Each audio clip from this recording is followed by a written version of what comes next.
ए संस्कार शिक्षक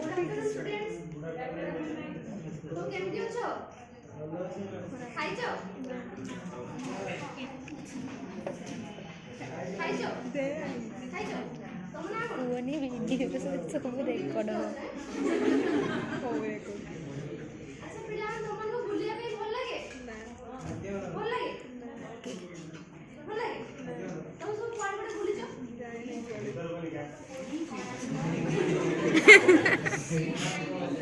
पड़ जाई अब बोले तो भल लागे बुलिया पे ये साइड में जाई अच्छा तुम में जाओ बुलिया में केमिति जाओ बस से साइकिल आओ साइकिल ले चली के भी जाओ किसी पूरा जाने बस चली पूरा जाने पानी टिके बस से गोटे पानी बोतल आसला सरी गला है आ गोटे आस सरी पुणी आनिले ममता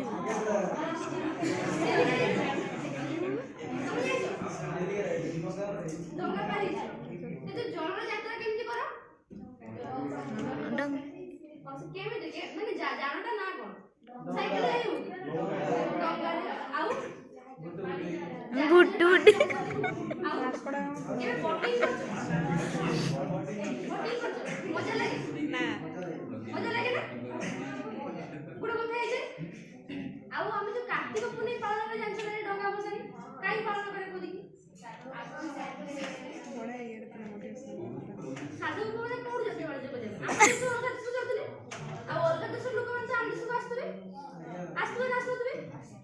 आस्तले केमिति आस्तले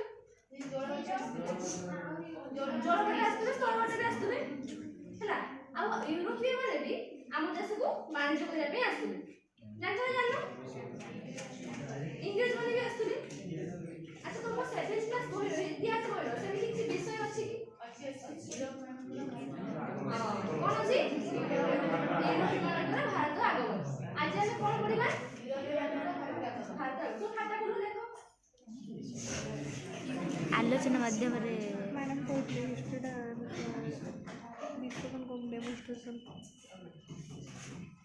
हे भगवान मोर कास इंग्लिश पढ़ो इतिहास पढ़ो मोर जहाँ को संस्कृत न पढ़ो देई परिमित कोई भी मैम को तुमरे ही संस्कृत पके जहाँ बात दे मोर संस्कृत ओडिया रे लिखिबा ना बोलना हिंदी संस्कृत लेखा संस्कृत माने देवनागरी लिपि नुहे सेटा तुम जानि छी अच्छा पिला तुम गप सुने में भल लागे मुई बड गप को जे सुनी आ से गप में तुम किछ से इंपोर्टेंट लागु जाय से खाता टिके टिके लिखि दो ठीक अछि हां सुनो यूरोप जानछ यूरोप ना जाननो यूरोप जोडा महादेश जेमति आम देशर नाम भारत केउ महादेश रो एशिया एशिया उडे महादेश सेमति का यूरोप उडे महादेश आ एशिया रो भारत आम देश अछि भारत काहे की प्रसिद्ध तो पाई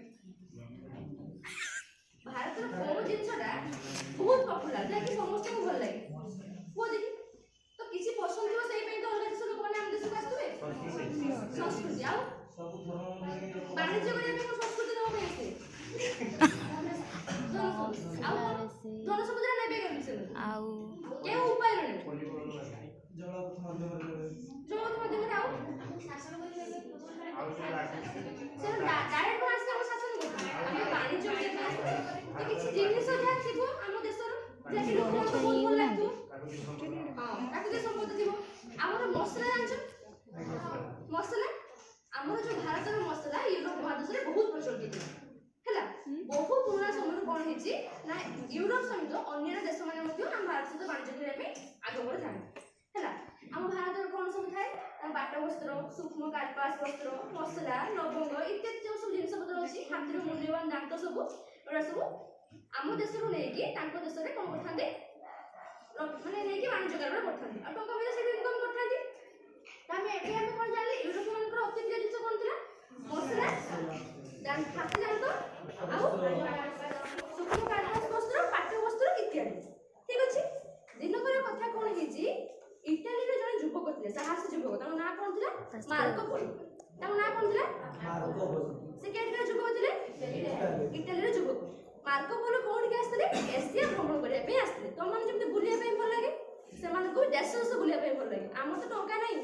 ଆମେ ଏଇଠୁ ଟିକେ ଯାଇକି ବୁଲିକି ଚାଲିଲେ। ତାଙ୍କର ବହୁତ ଟଙ୍କା ବାଣିଜ୍ୟ କରୁଛନ୍ତି, ଯାଇକି ଦେଶ ଦେଶ ବୁଲୁଛନ୍ତି। ତେଣୁ ଏସିଆ ବୁଲିବା ପାଇଁ ଆସିକି ଭାରତରେ କ'ଣ ଦେଖିଲେ? ମସଲା ଦେଖିଲେ, ପାଠ୍ୟ ବସ୍ତ୍ର ଦେଖିଲେ, ହାତୀ ଦାନ୍ତ ଦେଖିଲେ, ଆଉ ହୀରା ମୁକ୍ତା ସବୁ ଦେଖିକି ସେ ପୁରା ଆଶ୍ଚର୍ଯ୍ୟଚକିତ ହେଇଗଲେ। ତାଙ୍କ ଦେଶ ଦେଖିବା ପାଇଁ ପାଆନ୍ତିନି ଯୋଉଟାକୁ ହେଲା, ଆଶ୍ଚର୍ଯ୍ୟଚକିତ ହେଇଯାଇଛି।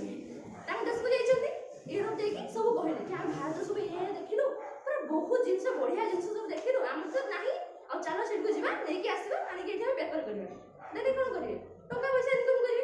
ଯେମିତି ଆମ ଘର ଛୋଟିଆ ଜାଗା ଅଛି, ଆମ ଗଛ ବି ହେଇଛି, ଆମ୍ବ ହେଇଛି, ଆମ୍ବ ଗଛ ହେଇଛି, କିନ୍ତୁ ଆମ୍ବ ଆମ ଗଛରେ ହଉନି। ଓଡ଼ିଶା ଘର ଗଛରେ ଆମ୍ବ ବହୁତ ହେଇଛି, ଆମେ କ'ଣ କରୁ? ରାତିର ଦିନରେ ଉଠିକି ଚୋରି କରିକି ନେଇ ଆସୁ। ଠିକ ସେମିତି ସେମାନେ କ'ଣ କଲେ? ଆସିଲେ ଆମ ଭାରତକୁ ବାଣିଜ୍ୟ କରିବେ ଆଉ ନେଇକି ଯିବେ। ଆସିବେ କେମିତି? ଜଳ ଅଛି କିନ୍ତୁ ସେଥିରେ ରାସ୍ତା ଜଣା ନାହିଁ। କିନ୍ତୁ ସ୍ଥଳପଥ ଦେଇକି ଆସୁଥିଲେ, ସ୍ଥଳପଥରେ ରାସ୍ତା ଜଣା ଥିଲା। ଡାଇରେକ୍ଟ କ'ଣ ଆସିବେ?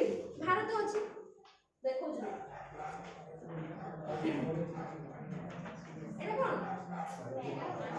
এটা হচ্ছে ওয়ার্ল্ড ম্যাপ, বিশ্ব মানচিত্র। ঠিক আছে, এটা হচ্ছে ভারত, দেখো ভারত, এটা আরব, এটা হচ্ছে ইউরোপ।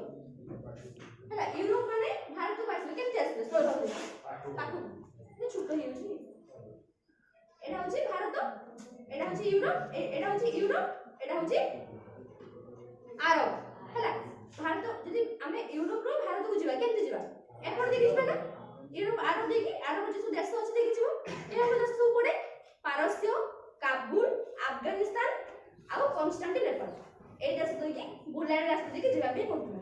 ঠিক ଅଛି, ଯଦି ଆମେ ଏଇଠୁ ଗୋପୀନାଥ ମନ୍ଦିରକୁ ଯିବା, ଏପଟେ ସିଧା ଦେଇକି ଯାଇହେବ, କିନ୍ତୁ ତମେ ଯଦି ଏପଟେ ରାସ୍ତାକୁ ବନ୍ଦ କରିଦେଇକି ରାସ୍ତା କାମ ଚାଲିଥିବ, ତମେ କ'ଣ ଦେଇକି ଯିବ? ଏପଟେ ବୁଲିକି ଯିବ, ସେପଟେ ଯୋଉ କୌଳାଳି ଦେଇକି ସେପଟେ ପାରିକି ଯିବ, ବୁଲାଣି ରାସ୍ତା ହବ ନାହିଁ। ତମ ପରିଶ୍ରମ ବି ଅଧିକ ଖର୍ଚ୍ଚ ହବ, ଆଉ ଯାହାର ସାଇକେଲ ନାହିଁ ସେ ଗାଡ଼ି ଭଡ଼ା କରିକି ଯିବ, ଟଙ୍କା ବି ଅଧିକ ଖର୍ଚ୍ଚ ହବ। ତ ଆଙ୍କର ବି ଯୋଉ ଜିନିଷ ଯଦି ଏଠୁ 20 ଟଙ୍କାରେ କିଣୁଥିଲେ, ଏଠି ଆଣିକି 100 ଟଙ୍କା 200 ଟଙ୍କାରେ ବିକୁଥିଲେ। ଆଙ୍କର ଅଧିକ ପଇସା ଖର୍ଚ୍ଚ ହଉଥିଲା ନାହିଁ। ହେଲା ସେମାନେ କ'ଣ କଲେ? ତଥାପି କିଛି ରାସ୍ତା ନାହିଁ, ତାଙ୍କୁ ପାଣି ବାଟ ରାସ୍ତା ଜଣା ନାହିଁ, ତ ଯିବା ପାଇଁ ପଡ଼ିବ। ଏହା ସତ୍ତ୍ୱେ ବି ସେମାନେ କ'ଣ କରୁଥିଲେ? ସେପଟ ଦେଇକି ବାଣିଜ୍ୟ କାରବାର କରୁଥିଲେ। କିନ୍ତୁ ଦିନକର କଥା କ'ଣ ହେଇଛି? ପଞ୍ଚଦଶ ଶତାବ୍ଦୀର ମଧ୍ୟକାଳରେ, କେବେ? ମଧ୍ୟକାଳରେ ପ୍ରାୟ 1453 ଖ୍ରୀଷ୍ଟାବ୍ଦରେ କ'ଣ ହେଇଛି ନା, ଅଟୋମାନ ଯିଏ ଥିଲେ ତୁର୍କ ଦେଶର ଥିଲେ, ସେ କ'ଣ କଲେ? କନଷ୍ଟାଣ୍ଟିନୋପଲକୁ ଅକ୍ତିଆର କରିନେଲେ। ଜାଣିଛ ଯୁଦ୍ଧ ଚାଲିଥାଏ, ଯିଏ ଯୁଦ୍ଧ କରି ଜିତିବ ସେ ରାଜ୍ୟର ଦାନ ହେଇଯାଏ। ତୁର୍କ ମାନେ ସେମିତି ସେୟା କରୁଥିଲେ। କ'ଣ କଲେ? କନଷ୍ଟାଣ୍ଟିନୋପଲକୁ ନିଜ ଅକ୍ତିଆରରେ କରିନେଲେ। ବୁଝିପାରିଲ? କେଉଁମାନେ ଆସିଥିଲେ? ଅଟୋମାନ ମାନେ। କାହାକୁ ଅକ୍ତିଆର କଲେ? କନଷ୍ଟାଣ୍ଟିନୋପଲ ଦେଶଟାକୁ। ଠିକ ଅଛି, କେବେ? 1453 ଖ୍ରୀଷ୍ଟାବ୍ଦ, ହେଲା 15ଶ ଶତାବ୍ଦୀ ମଧ୍ୟଭାଗ ବେଳକୁ। ବୁଝିପାରିଲ ଏତିକି କଥା? ତ ଯଦି ମୁଁ ସେ ରାସ୍ତାଟା ସେ ଅକ୍ତିଆର କରିନେଲେ, ସେପଟେ ଦେଇକି ବାଣିଜ୍ୟ କରିହେବ କି? ହବ? ୟୁରୋପ ମାନେ ଭାରତକୁ ଆସିପାରିବେ? ଆସିପାରିବେନି। ମୁଁ ନରେଶ, ତମ ନାଁ ନରେଶ ଯେ? ହଁ, ନରେଶ ଘରଟା ଏଠି, ମୋ ଘରଟା ଏଠି, ମୁଁ ତା ଘରକୁ ଯିବି ଏପଟେ ଦେଇକି। ସେ ଯଦି ସେ ଜାଗାଟା କିଣି ନେବ, ମୁଁ ସେପଟେ ଦେଇକି ଯାଇପାରିବି? ସେ ମୁଁ ଛାଡ଼ିବନି କି ତୁ କାହିଁକି ମୋ ପଟେ ଦେଇକି ଆସିଛୁ ଏପଟେ, ତମେ ଯଦି ସେପଟେ ବୁଲିକି ଯାଅ, ବ୍ରିଜ୍ କରି ତମେ ଯେଆଡ଼େ ଯାଉଛ ଯାଅ। ସେମିତି କ'ଣ ହେଲା? ୟୁରୋପ ମାନଙ୍କର ବି ଏଇ ପ୍ରୋବ୍ଲେମ ହେଲା, ସେମାନେ ଡାଇରେକ୍ଟ ଆସିକି ବାଣିଜ୍ୟ କାରବାର କରିପାରିଲେ ନାହିଁ। ତ ସେମାନେ କ'ଣ କରିବେ? ଜଳପଥ ଦେଇକି ଆସିବା ପାଇଁ ଭାବିବେ, ତାଙ୍କର ଅନ୍ୟ ଗୋଟେ ବାହାର କରିବେ। ଆକାଶ ଦେଇକି ଯାଇପାରନ୍ତି କି ଜଳପଥ ଦେଇକି ଆସିପାରନ୍ତି। ଦେଇକି କ'ଣ ହେଇଛି? ଦିନେ ବସିକି ଆଲୋଚନା କଲେ କି ଆମେ କେମିତି ଯିବା, ତାର ସିଧାସଳଖ ଆମେ ବାଣିଜ୍ୟ କେମିତି କରିବା, ଜଳପଥ ଆବିଷ୍କାର କରିବା। ଜାଣିଛି କଥାବାର୍ତ୍ତା ହେଇଥିଲେ, ଦିନେ କ'ଣ ହେଇଛି? ସେମାନେ ଆସିବା ପାଇଁ ବି କାଳକ୍ରମେ ପ୍ରସ୍ତୁତ ହେଲେ। ଆଉ ୟୁରୋପ ମାନଙ୍କ ଭିତରୁ ଜଳପଥ ଆବିଷ୍କାର କରିବା ପାଇଁ କେଉଁମାନେ ସବୁ ଆଗ୍ରହ ଥିଲେ? ପର୍ତ୍ତୁଗୀଜ ମାନେ। କେଉଁମାନେ ଥିଲେ ଆଗ୍ରହ? ହେଲା ୟୁରୋପ ମାନଙ୍କ ଭିତରୁ କିଏ ସବୁଠୁ ଆଗ୍ରହ ଥିଲେ ଜଳପଥ ଆବିଷ୍କାର କରିବା ପାଇଁ? ପର୍ତ୍ତୁଗୀଜ ମାନେ।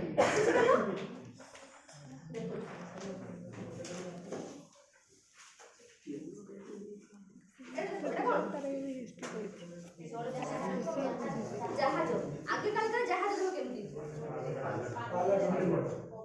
ପବନ ଦେଇକି ସବୁ ଅଛି ନା, ପବନ ବାଜିବ ଦେଇକି ମୌସୁମୀ ବାୟୁ ଦ୍ୱାରା ଆଗକୁ ଯିବ, ଆଉ ତାର ଇଞ୍ଜିନ ବି ଲାଗିବ। ହେଲା